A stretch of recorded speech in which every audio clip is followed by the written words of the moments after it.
Sheesh. Woo! Panis!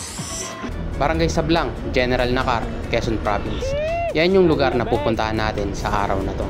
Dahil may isa tayong kapre na nagsuggest puntahan natin ang Barangay Sablang. Pero unahan ko na kayo, FYI lang, yung ilog na yon hindi nasakop ng Barangay Sablang. Bago tayo pumunta sa kwento ko, ako pala si Rasta, tamad, pero puno ng pangarap.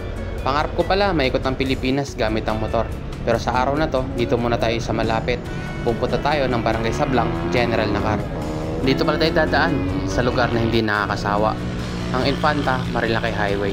Sa lugar na to ay marami kayong mapupuntahan.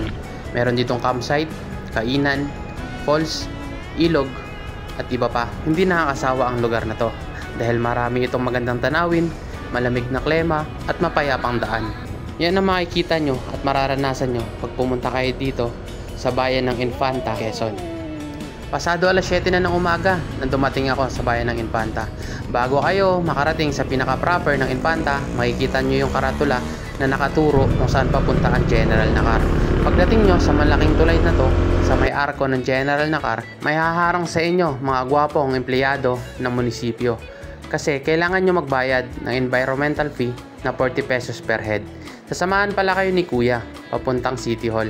Doon kayo magbabayad sa tourism office ng 40 pesos. Dito sa opisina ng turismo ng General Nakar, ipapakita nila ang mga sikat na pasyalan o pinagmamalaki ng General Nakar. Kaya pagdating nyo dito sa opisina ng turismo nila, itanong nyo na lahat ng gusto nyong itanong. Kung paano puntahan yung mga lugar na gusto nyong puntahan. Dahil tuturuan kayo nila ng tama at dapat. Ito pala ang bumungad sa akin papunta sa Barangay Sablang ng General Nakar. Yung rough road na daan. Dito, sa lugar na to, bawal ang maselan sa motor. Kaya payo ko sa inyo, pag naka-scooter kayo at maselan kayo sa motor, huwag nyo nang ipilit dahil mahaba-haba ang rough road na dadaanan nyo tulad nito. Maraming bato ang nakalutang, kaya malamang matatamaan yung motor nyo at magkagasgasan. May ibang option naman, pwede kayong sumakay ng habal-habal. Pwede kayong magtanong doon sa opisina ng turismo kung saan kayo pwede mag-park at saan kayo pwede makasakay ng habal-habal patungo sa gusto nyong destinasyon. Dito, napangiti ako kasi sementado na yung daan. Pero nagkamali pala ako. Parang jowa mo lang to. Masasayahin ka lang nung una, tapos pahihirapan ka na ulit. Ang napansin ko dito sa General Nakar, bawat ilog nila ay napakalinaw. At bawat ilog nila, pwede kayong maligo ng walang bayad. Yun lang, maghahanap lang kayo ng pwede nyong pagbabanlawan.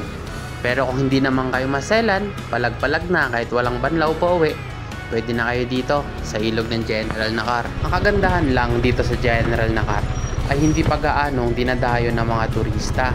Kaya masusulit nyo yung punta nyo dito. Mag-i-enjoy kayo dahil hindi pa talaga crowded ang lugar na to. Basta take note matugo ang daan dito papuntang Barangay Sablang.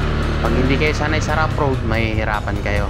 Pero ang masasabi ko lang, napakaganda ng ilog nila dito. Ito ang spot na gusto ko sanang pwestuhan.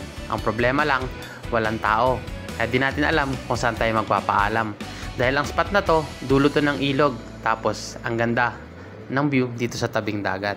Dahil no choice ako, kailangan ko bumalik sa barangay Magsikap kasi inaantok na ako. Kaya doon na lang tayo pepwesto sa ilog na tinuro ng taga-opisina ng turismo. Ang ilog na to ay walang bayad. Meron lang silang cottage na nagre-range ng 500 hanggang 1,000. Pero pag gusto nyo namang makatipid, huwag na kayo gumamit ng cottage. Pumwesto na lang kayo kung saan nyo gusto pumwesto. Sa next video na lang ang kuha natin dito sa ilog na to. Salamat! Panis!